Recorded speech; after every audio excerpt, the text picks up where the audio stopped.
Hello guys, welcome back to my channel. My name is Dom. I want to thank you for tuning in and watch this quick tip about the SQ series. Let's jump on the tip of the day.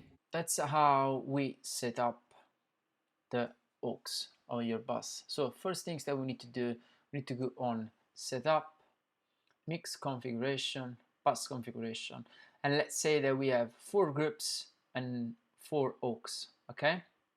But on these 4 bus, we have 4 stereo channel, the rest are mono, okay? So what we need to go, we go on processing, we select the mix, let's say that we want to rename it, and what we do, we go here, we rename the channel, let's say that this is a singer,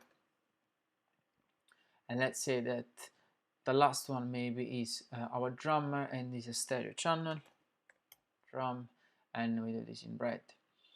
Okay, so that's mainly what we need to do.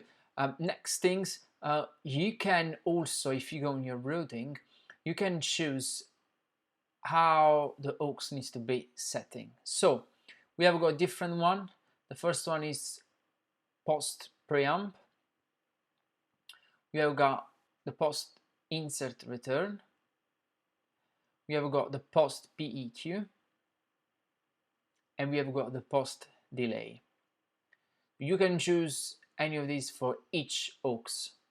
And in the same time, you can also assign these to all on all off. You can choose if they need to be pre-fade or post-fade.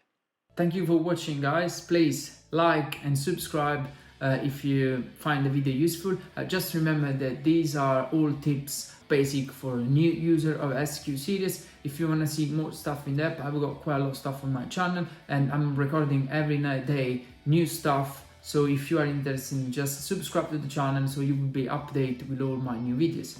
Thank you.